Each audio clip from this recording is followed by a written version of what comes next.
নমস্কার সকলকে। তো আজকে চলে এসেছি রানাঘাটে ছোট্ট শিশু অস্মিকা দাসের বাড়িতে। আমাদের অস্মিকার যে জন্মদিন ছিল সেদিনকে শান্তিপুর জীবন ভান্ডার করা হয়েছিল, তারপরে বনগাঁতে একদিন জীবন ভান্ডার করেছিলাম এবং নৈহাটিতে করেছিলাম। তো সেই জীবন ভান্ডারগুলো কিন্তু আমাদের ভাঙা হয়নি।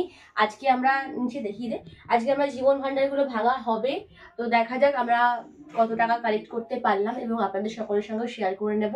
আর একটা বিষয় আপনাদের সকলকে জানিয়ে রাখি, পশ্চিমবাংলায় সর্বপ্রথম আমরাই জীবন ভান্ডার নিয়ে পথে বেরিয়েছি ছোট্ট অস্মিকার চিকিৎসার জন্য।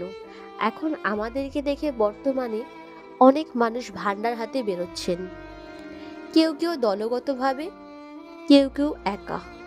কিন্তু অস্মিকার জন্য যারা বেরোচ্ছেন তাদের মধ্যে দু একজন ছাড়া বাকি কারোর ভান্ডার কিন্তু এসে পৌঁছচ্ছে না। তাই যারা ভান্ডারে টাকা দিচ্ছেন অবশ্যই সতর্ক থাকুন। আর যারা প্রকৃত টাকা তুলে নিয়ে দিতে আসছেন, যেমন আমরা, এখন আমাদের কাজে কিন্তু এফেক্ট পড়ে গেছে। আমরা যেখানেই যাচ্ছি সেখানেই মানুষ কিন্তু আমাদেরকে বলছেন যে ভান্ডার নিয়ে তো কিছুদিন আগেই একজন এসে তুলে নিয়ে গেল অস্মিকার জন্য, কিন্তু খোঁজ নিয়ে দেখলাম সেরকম কোনো ভান্ডার কিন্তু এসে পৌঁছয়নি। এটা থেকে বোঝা গেল জীবন ভান্ডার নিয়ে স্ক্যাম হওয়া শুরু হয়ে গেছে। তাই সকলকে বলবো, জীবন ভান্ডার আমাদের কাছে একটা আবেগ, জীবন ভান্ডার আমাদের কাছে একটা মানুষের বিশ্বাসের জায়গা তৈরি করার একটা ভালো, মানুষ আমাদের বিশ্বাস করেছে, ভরসা করেছে জীবন ভান্ডার একটা আমাদের খুব ভালো প্রচেষ্টা ছোট্ট শিশুটির জীবন রক্ষা করার। তাই এই জীবন ভান্ডার নিয়ে কেউ যদি স্ক্যাম করেন বা জীবন ভান্ডার নিয়ে ব্যবসা শুরু করেন, এটা কিন্তু আমরা কোনোভাবেই বরদাস্ত করব না। আপনাদের বিরুদ্ধে আমরা কিন্তু স্টেপ নেব। এই ভিডিওর মাধ্যমে এটাও জানিয়ে রাখলাম এবং এই ভিডিওটা সকলে শেয়ার করে দিন যাতে তাদের কাছে পৌঁছে যায় যারা এটা নিয়ে স্ক্যাম করছেন বা ব্যবসা শুরু করেছেন। আজ আমাদেরকে বিশ্বাস করে হাজার হাজার মানুষ টাকা দিয়েছেন একটা শিশুর জীবন রক্ষা করার জন্য। পরবর্তীতে আবারও যদি কারোর চিকিৎসার জন্য আমরা সত্যিই যেতাম, মানুষ আমাদেরকে দেবেন। কিন্তু আপনারা যেভাবে এই জিনিসটাকে স্ক্যাম করছেন, এতে কিন্তু পরবর্তীতে সত্যি সত্যি যদি কারোর প্রয়োজন হয়, সেক্ষেত্রে যদি কেউ ভান্ডার নিয়ে বেরোয়, তখন কিন্তু মানুষ আর দেবেন না। তাই আপনারা এই জিনিসটাকে নিয়ে নোংরামি শুরু করে দিয়েছেন।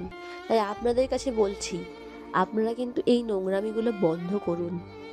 যদি সত্যিই প্রকৃত সৎভাবে টাকা তুলে শিশুটির পাশে দাঁড়াতে হয়, দাঁড়ান, কিন্তু জীবন ভান্ডার নিয়ে স্ক্যাম করবেন না।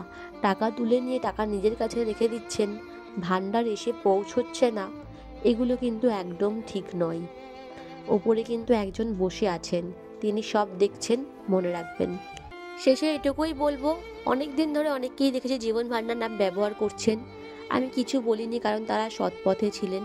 কিন্তু এখন দিনে দিনে দেখছি বিষয়টা একদম অসৎ পথে চলে যাচ্ছে, অর্থাৎ জীবন ভান্ডার স্ক্যাম হওয়া শুরু হয়ে গেছে। তা সেই জন্য আমি সকলের কাছে অনুরোধ করব, যে যার জন্য করছেন ভান্ডার নিয়ে বেরোচ্ছেন, বেরোন।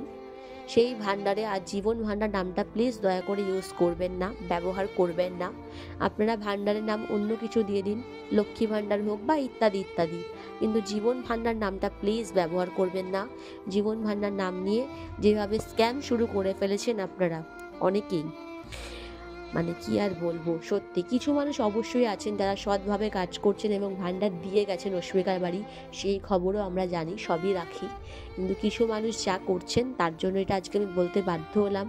আপনারা প্লিজ জীবন ভান্ডার নামটা ব্যবহার করা বন্ধ করে দিন। এটা আমাদের দেওয়া নাম, আমাদের এটা একটা সৎ প্রকল্প। তাই কোনো অসৎ কাজে লাগাবেন বা অসৎভাবে এটা ব্যবহার করবেন, এটা আমরা মেনে নিতে পারছি না। দেখলেন এতক্ষণ ধরে আমাদের ভান্ডারগুলো ভেঙেছি, তো সেই ভান্ডারের টাকাগুলো এখন তুলে দেবো দিদিভাইয়ের হাতে। তো এখানে আমরা গুনেছি 31,160 টাকা রয়েছে, তো আমরা সেই টাকাগুলো দিদিভাইয়ের হাতে তুলে দিচ্ছি। এবং এখানে কিছু সব খুচরোগুলো আমরা প্যাকেট করে করে রেখেছি যাতে ব্যাংকে দিতে সুবিধা হয় সেই ক্ষেত্রে। তো খুচরোগুলো তুললে আমরা যেহেতু প্যাকেটগুলো ছিঁড়ে যাবে, একদম পাতলা তো। তো যাই হোক, এই টাকাটা আমরা তুলে দিলাম আমাদের জীবন ভান্ডারের মাধ্যমে, যে টাকাটা উঠেছিল। সকলকে অসংখ্য ধন্যবাদ এভাবে সাপোর্ট করার জন্য। সকলেই অস্মিকার পাশে থাকবেন, কারণ সময় মাত্র 4 মাস আর আমাদের এখনো অনেকটা টাকা বাকি রয়েছে।